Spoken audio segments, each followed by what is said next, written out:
Let me mention small businesses are getting literally killed. When I look at what we've done with TARP, and this isn't a Republican-Democrat thing, I'm just looking at the country now. All the big banks, AIG, everybody got a lot of money. Small business was supposed to get something. It was supposed to be more credit available. There is no credit. I did a town hall meeting with businesses about 2 months ago. Had 130 businesses, some in Southwest Florida, just south of Tampa. We had the SBA there. They did a very good job, by the way, in terms of answering questions. But I asked in the room, how many people can get credit or have access to credit, that have built work with banks, or how many people has it changed their credit? Everybody in the room raised their hand.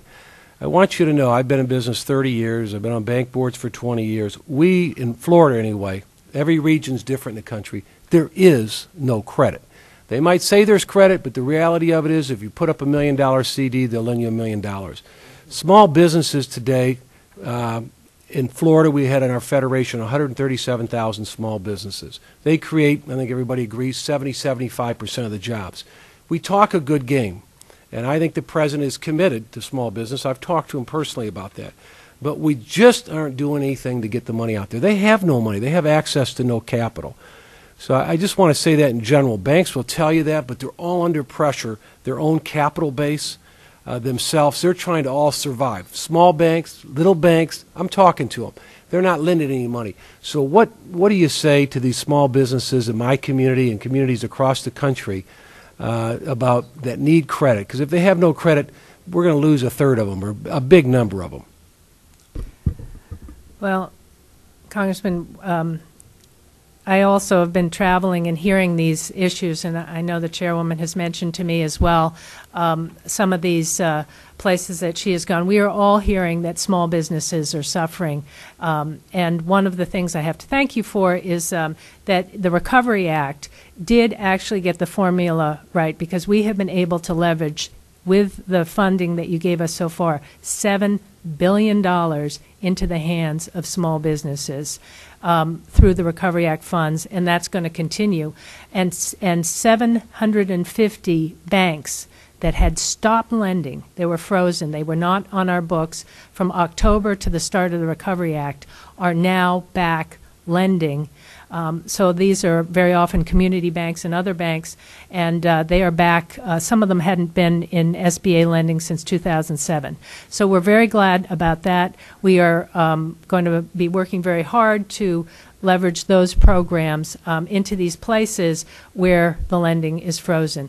In addition, as you know, the President is committed to small businesses, and there are a number of additional programs, many discussions going on about how to address this. It is a critical issue to resolve for the nation's economy. I'm telling you, in Florida, and I'm sure Nevada and areas that have been really hit hard, because all these banks, even though they're getting capital, they're not lending. I'll be glad to talk to you about this later, but the truth of the matter is they're not lending. So these businesses, a lot of them are going to end up going out of business. I don't understand. Well, the gentleman yield. Yeah. One of the issues that we discussed is not that the banks are not lending because the secondary market is locked. And so it is important that SBA implement the Section 503 and 509 that will help unlock the secondary market so that those banks will have the liquidity to start lending again. And do you have like a timeline of when those programs will be up and running? Madam Chair, you're entirely correct that if the secondary market is not functioning, then banks don't lend because they have no place to sell their loan and get the liquidity. We have the two programs up there on the timeline. The two ones you mentioned are still in the light green, and that's why the chairwoman is continuing to mention to me. I will say that the secondary market has recovered. It is back to pre-October volumes, and we can give you that data and information. We track it. It's happens on a monthly clearing basis. So we're back at about $340 million. We've been back there. And there's $15 billion of TARP money that stands ready to purchase in the secondary market if that gets stuck again. But we have committed to execute those programs, and we will execute them. When? Let me just, When? 3 weeks? 2 weeks? August, 3 weeks? right where they are on that chart. let me. Thank you for yielding. Thank you, Madam Chair. Great point. Let me just say it. My thought is if we can give as a country in this environment 200 billion, whatever the number, plus all these contingencies to AIG, big General Motors, 50 billion, why don't we take 100 billion, take something significant, because that's what it's going to take to help these small businesses. I'm just telling you, and I'd love to have you come down to our area, take you anywhere in Florida.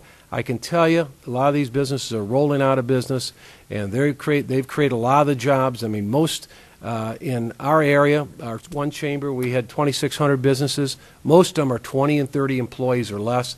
A lot of them are folding up. They're getting their lines of credit pulled. They like to work with SBA. Sometimes it takes too long, but we've got to find a way where they empower you, and then maybe it sunsets over time. But we need real money, real results, and right now we've lost 3 million jobs. This isn't one administration or another in my mind. The reality is we've lost 3 million jobs. These are a lot of working families.